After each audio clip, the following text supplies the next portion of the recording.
Assalamualaikum warahmatullahi wabarakatuh. Salam sejahtera bagi kita semuanya. Om Swastiastu, Namo Buddhaya, salam kebajikan. Kami dari kelompok 6 Palembang yang beranggotakan Kinanti Adara Natasha, Rahmat Akbar, dan Eta Dwi Saputri. Kali ini kita akan membahas tentang struktur protein. Semua protein pada semua spesies mulai dari bakteri sampai manusia dibentuk dari 20 asam amino yang sama dan tidak berubah selama evolusi. Keanekaragaman fungsi yang diperantarai oleh protein dimungkinkan oleh keanekaragaman susunan yang mungkin dapat dari 20 jenis asam amino ini sebagai unsur pembangun. Pada protein, terdapat 4 tingkat struktur yang berbeda, yaitu struktur primer, struktur sekunder, struktur tersier, dan struktur kuartener. Terdapat faktor yang dapat menguatkan yang menstabilkan struktur sekunder, tersier, dan kuartener ini. Sifat umum semua protein mencakup hambatan pada konformasi atau susunan spesialnya oleh ikatan kovalen dan non-kovalen. Asam amino pembentuk molekul protein. Asam amino merupakan unit dasar struktur protein. Suatu asam amino alfa terdiri dari gugus amino, gugus karboksil, atom H, dan gugus R, tentu yang semuanya terikat pada atom karbon alfa.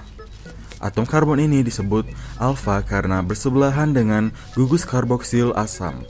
Gugus R menyatakan rantai samping. Asam amino berikatan melalui ikatan peptida. Pada protein gugus karboksil A, asam amino terikat pada gugus amino A, asam amino. Lain dengan ikatan peptida atau ikatan amida secara kovalen membentuk rantai polipeptida. Pada pembentukan suatu dipeptida, pada dari 2 asam amino terjadi pengeluaran 1 molekul air. Ikatan peptida sangat stabil dan hidrolisis kimia memerlukan kondisi yang sangat ekstrim. Dalam tubuh, ikatan peptida diuraikan oleh enzim proteolitik yang disebut protease atau peptidase.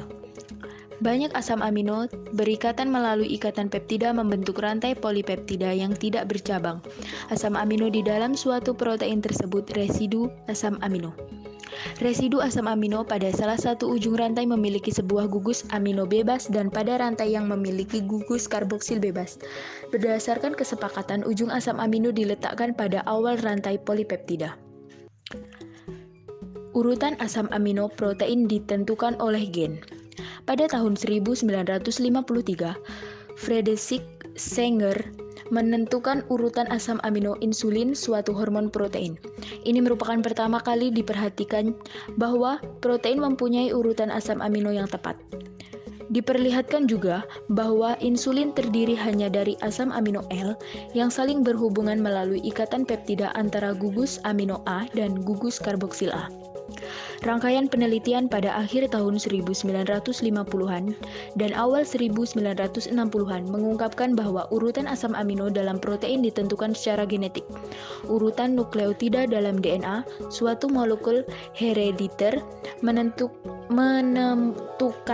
urutan nukleotida komplementer dalam RNA, dan akhirnya menentukan urutan asam amino dalam suatu protein.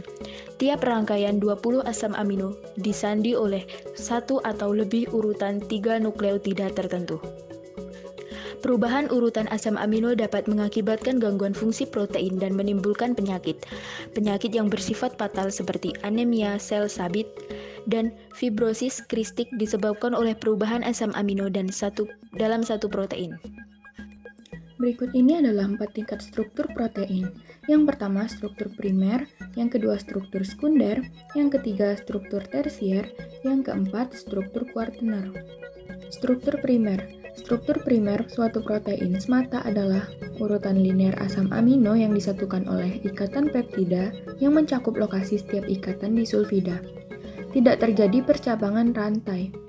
Jumlah rangkaian protein yang diketahui sedemikian besarnya dan terus bertambah dengan cepat, sehingga data rangkaian tersebut tidak mungkin dicatat dalam bentuk cetakan, tetapi kini dapat disimpan dalam database elektronik rangkaian protein yang bisa diakses lewat internet.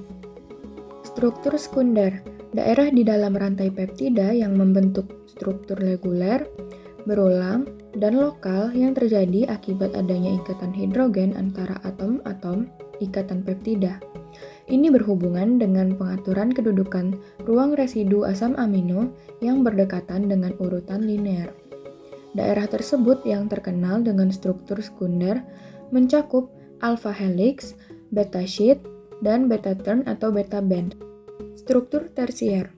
Struktur ini menggambarkan pengaturan ruang residu asam amino yang berjauhan dalam urutan linier dan pola ikatan-ikatan di sulfida.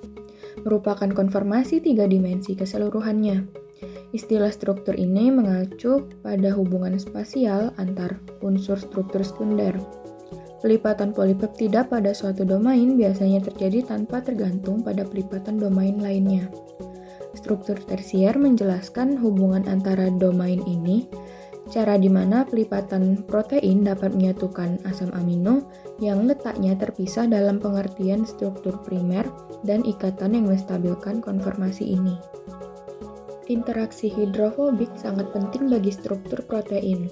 Asam amino hidrofobik cenderung berikatan di bagian dalam protein globuler, tempat asam amino tidak berkontak dengan air. Sedangkan asam amino hidrofilik biasanya terletak di permukaan protein, tempat asam amino berinteraksi dengan air sekelilingnya. Struktur kuartener menggambarkan pengaturan subunit protein dalam ruang. Protein dengan 2 atau lebih rantai polipeptida yang terikat oleh kekuatan non-kovalen akan memperlihatkan struktur kovalen.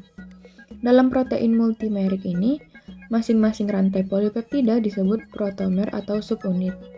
Subunit tersebut disatukan oleh jenis interaksi non-kovalen yang sama berperan dalam struktur tersier, yaitu interaksi elektrostatik dan hidrofobik, serta ikatan hidrogen. Protein yang tersusun dari 2 atau 4 subunit masing-masing disebut protein dimerik atau tetramerik. Kesimpulan yang dapat kita ambil adalah berbagai protein yang berbeda dapat diciptakan dari hanya 20 asam amino yang umum, karena asam amino dapat saling berikatan dalam banyak kombinasi yang berbeda. Perbedaan dalam urutan asam amino di sepanjang rantai polipeptida menyebabkan pembentukan struktur 3 dimensi yang berbeda pula. Sifat strukturan protein dianggap berada di 4 buah susunan, primer, sekunder, tersier, dan kuartener. Pada struktur primer, rangkaian asam amino dikode dalam gen. Pada struktur sekunder dan tersier yang berkaitan dengan konformasi protein yang keberadaannya dimungkinkan lewat ikatan peptida, ditentukan oleh struktur primer. Pada struktur sekunder menjelaskan pelipatan rantai polipeptida menjadi multiplikasi motif terikat hidrogen seperti struktur alpha helix, beta sheet, dan beta turn atau beta band. Struktur tersier berkenaan dengan hubungan antar domain, struktural sekunder, dan antar residu yang letaknya terpisah jauh dalam pengertian struktur primer.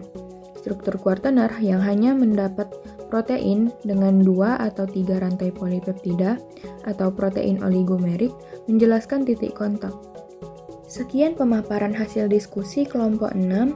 Lebih dan kurang kami mohon maaf, kepada Allah kami mohon ampun. Wassalamualaikum warahmatullahi wabarakatuh.